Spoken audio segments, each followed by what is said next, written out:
तो कैसे हैं आप लोग? आशा करते हैं आप लोग ठीक होंगे और अपने अपने फील्ड में ज़बरदस्त होंगे।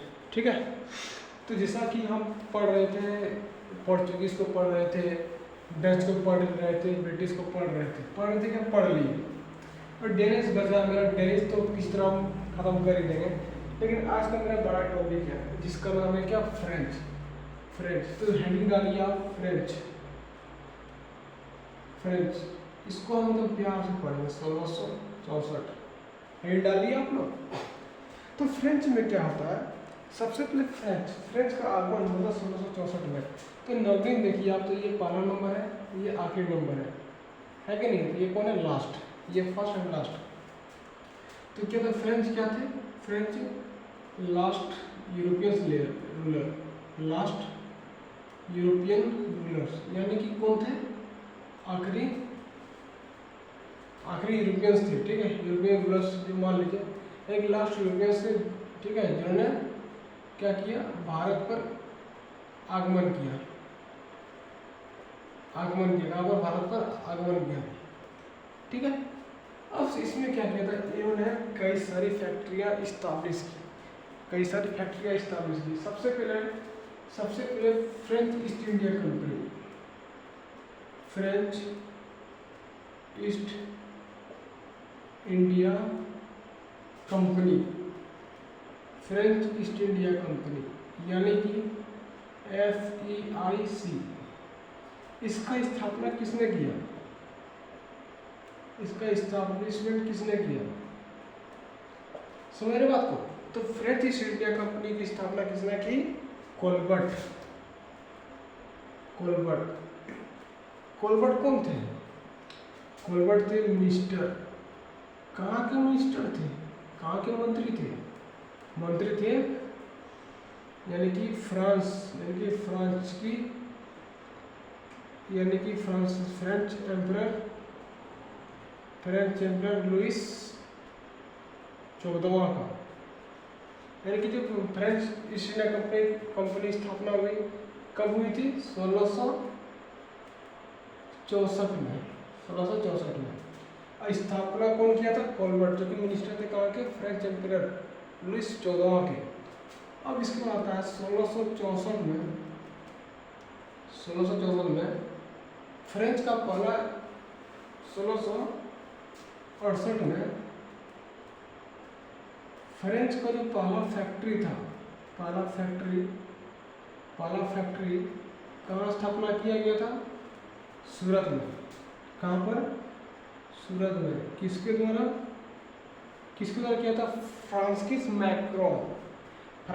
फ्रैंको मैक्रोन क्या था इनका नाम क्या था? किसके द्वारा स्थापना किया गया था फ्रेंच का फर्स्ट फैक्ट्री? François carol. चलिए, पहला फैक्ट्री स्टैब्लिश कहाँ था? सूरत में। किसके द्वारा? फ्रैंकोइस कैरोल के द्वारा। नोट्स में जाइएगा। अब चलिए 1669 की बात करते हैं हम। 1669 यानी कि सेकेंड, ठीक है, सेकेंड फ्रेंच का सेकेंड फैक्ट्री का स्टैब्लिश हुआ था मसूलीपट्टनम में। पट्टनम, वो पटना नहीं, किसके द्वारा? मैकारा के द्वारा। किसके द्वारा? मैकारा के द्वारा। किसके द्वारा? मैकारा के द्वारा। अब चलिए, ये हो गया फ्रेंच का इंट्रोडक्शन। पहला फैक्ट्री सूरत में, दूसरा फैक्ट्री मछलीपट्टनम में, और फिर 1664 में स्थापना कर दिया था फ्रेंच ईस्ट इंडिया कंपनी का। अब हम चलते हैं मेजर सेटलमेंट के बारे में। ठीक है, मेजर सेटलमेंट के बारे में चलिए, मेजर सेटलमेंट फ्रेंच हो गया। अब हम चलते हैं फ्रेंच सेटलमेंट की बात करते हैं। फ्रेंच का सेटलमेंट की बात करते हैं। सबसे पहले 1673 में जो नवाब बंगाल, यानी कि बंगाल के नवाब हुए थे, बंगाल से नवाब कौन थे?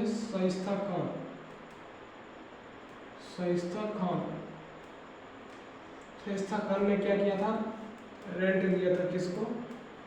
क्या रेंट दिया था? प्लेस, एक जगह थी। बंगाल के नवाब शाइस्ता खान ने क्या किया था? एक जगह दिया था किसको? फ्रेंच को,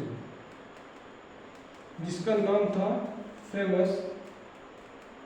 फेमस फोर्ट, जिसको बोलता है कोठी ऑफ चंद्रनगर,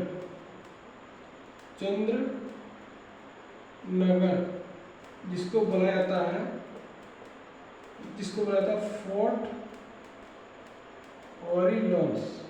ठीक है, यानी कि बंगाल के नवाब शाइस्ता खान ने रेंट दिया किसको? फ्रेंच को। उस फेमस फोर्ट का नाम क्या है? कोठी ऑफ चंद्रनगर। उसको फोर्ट ऑरियल्स कहा जाता है। 1673 हो गया। अब हम चलते हैं 1674 में। ठीक है, 1674 में तो फ्रेंच क्या करते हैं? फ्रेंच को एक विलेज मिलता है। क्या मिलता है? विलेज मिलता है। उस विलेज का नाम क्या है? पौंडीचेरी। किसे मिलता है? सुल्तान ऑफ बीजापुर, यानी कि बीजापुर के सुल्तान से मिलता है।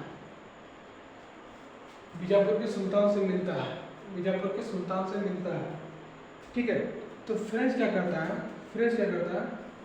पौंडीचेरी को हेडक्वार्टर बना लेता है, यानी कि मंत्रालय बना लेता है, हेडक्वार्टर बना लेता है। समझ बात को? 1673 में क्या किया था?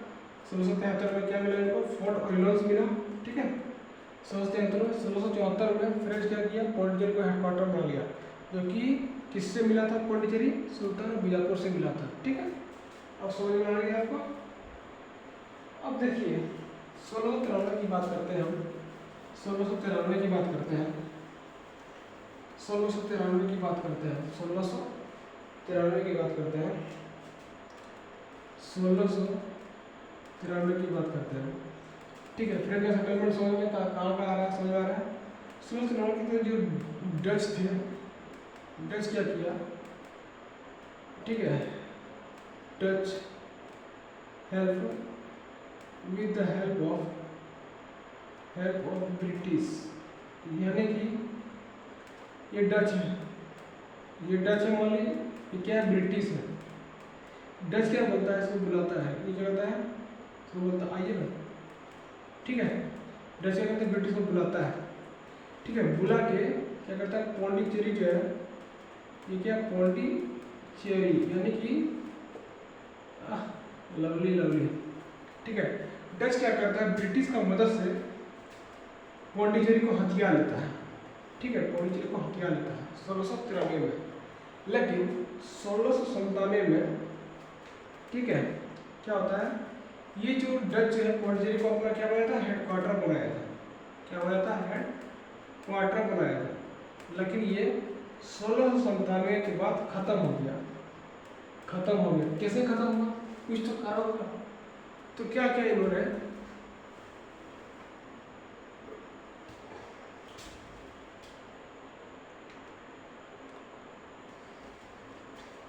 कैसे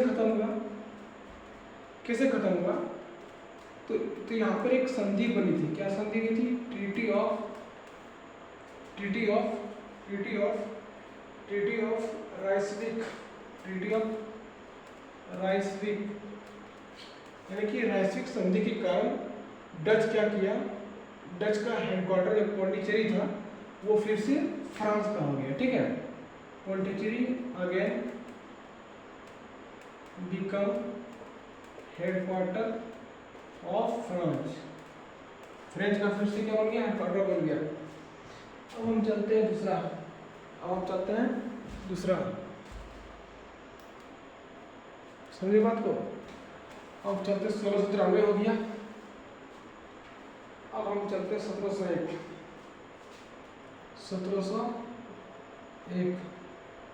1701 में क्या होता है?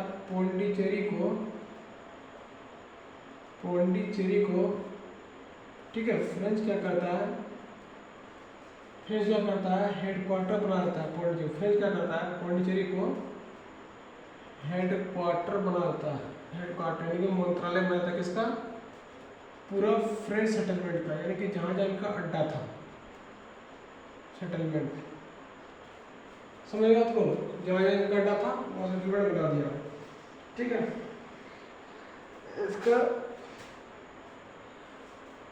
अब इनका जो पहला डीजी था, ठीक है, इनका जो पहला डीजी था इस हेडक्वार्टर का, पहला डीजी डीजे ने, यानी कि डायरेक्टर जनरल कौन था, डायरेक्टर जनरल कौन था, फ्रांको मार्टिन, समझ में आ रहा है, फ्रांको मार्टिन। अब चलिए, अब यहाँ से हमको 3 तरह का मिलता है 1721। अब फिर अब यहाँ देखिए, अरे भाई नोट्स बनाते हो यार, क्या होगा, जीवन में नोट्स बनाना सीख जाएगा ना तो कोई भी एग्जाम पास हो जाएगा। अब चलिए फिर फ्रेंच सेटलमेंट में आता है हमारा 1721, 1725, 1739, 1739। तो फ्रेंच क्या करते हैं, फ्रेंच क्या करते हैं, कैप्चर करते हैं, कौन कौन एरिया कैप्चर करते हैं। सबसे पहले 1721 में कैप्चर किए उन्होंने, क्या कैप्चर किए, सबसे पहले उन्होंने कैप्चर किया मॉरिशियस। फिर 1725 में क्या कैप्चर करते हैं, 1725 में माही ऑफ मालाबार। फिर 1739 में क्या कैप्चर करता है, कारायकाल, ठीक है। तो उम्मीद करते हैं वो फ्रेंच समझ में आ गया होगा।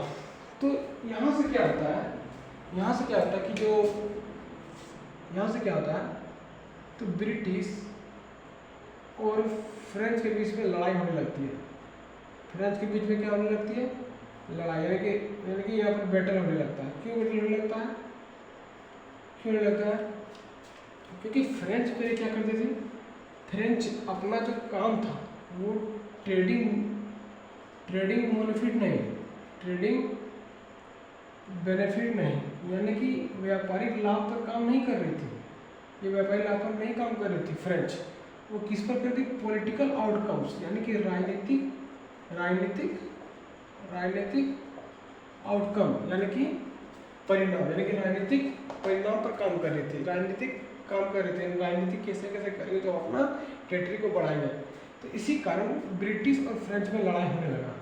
तो यहाँ से क्या होता है, कर्नाटिक वार स्टार्ट हो जाता है। क्या आया था, कर्नाटिक वार। चलिए अगला हम चैप्टर पढ़ेंगे कर्नाटिक वार। तो यहाँ से हमको समझ में आ गया कि ब्रिटिश क्या था और फिर फ्रेंच क्या था, दोनों में अंतर। तो फ्रेंच को हम एक बार रिकेप कर लेते हैं। सबसे पहली बात बताते हैं आपको, तो फ्रेंच लास्ट यूरोपियन ट्रेडर्स थे। 1664 में French east India company Colbert के द्वारा स्थापना हुई थी। फर्स्ट फैक्ट्री स्टैब्लिश हुई थी 1659 में, और फिर 1669 में सेकंड फैक्ट्री स्टैब्लिश हुई मछलीपट्टनम में। इसका फिर 1693 में नवाब बंगाल दिए थे क्या, फोर्ट्स ऑफ ऑर्डिनल्स दिए थे। फिर 1674 में क्या हुआ था, पौंडीचेरी मिला था। इसका फिर 1693 में डच क्या किया था, ब्रिटिश का हेल्प से पौंडीचेरी को हेडक्वार्टर बना लिया। लेकिन ट्रीटी ऑफ एक्सा ट्रीटी ऑफ राइसविक के कारण क्या हो गया था, ये फ्रेंच फिर से पौंडीचेरी को अपना बना लिया क्या, हेडक्वार्टर। इसके बाद आपके सामने है बोर्ड पर। तो धन्यवाद। जय हिंद, जय भारत।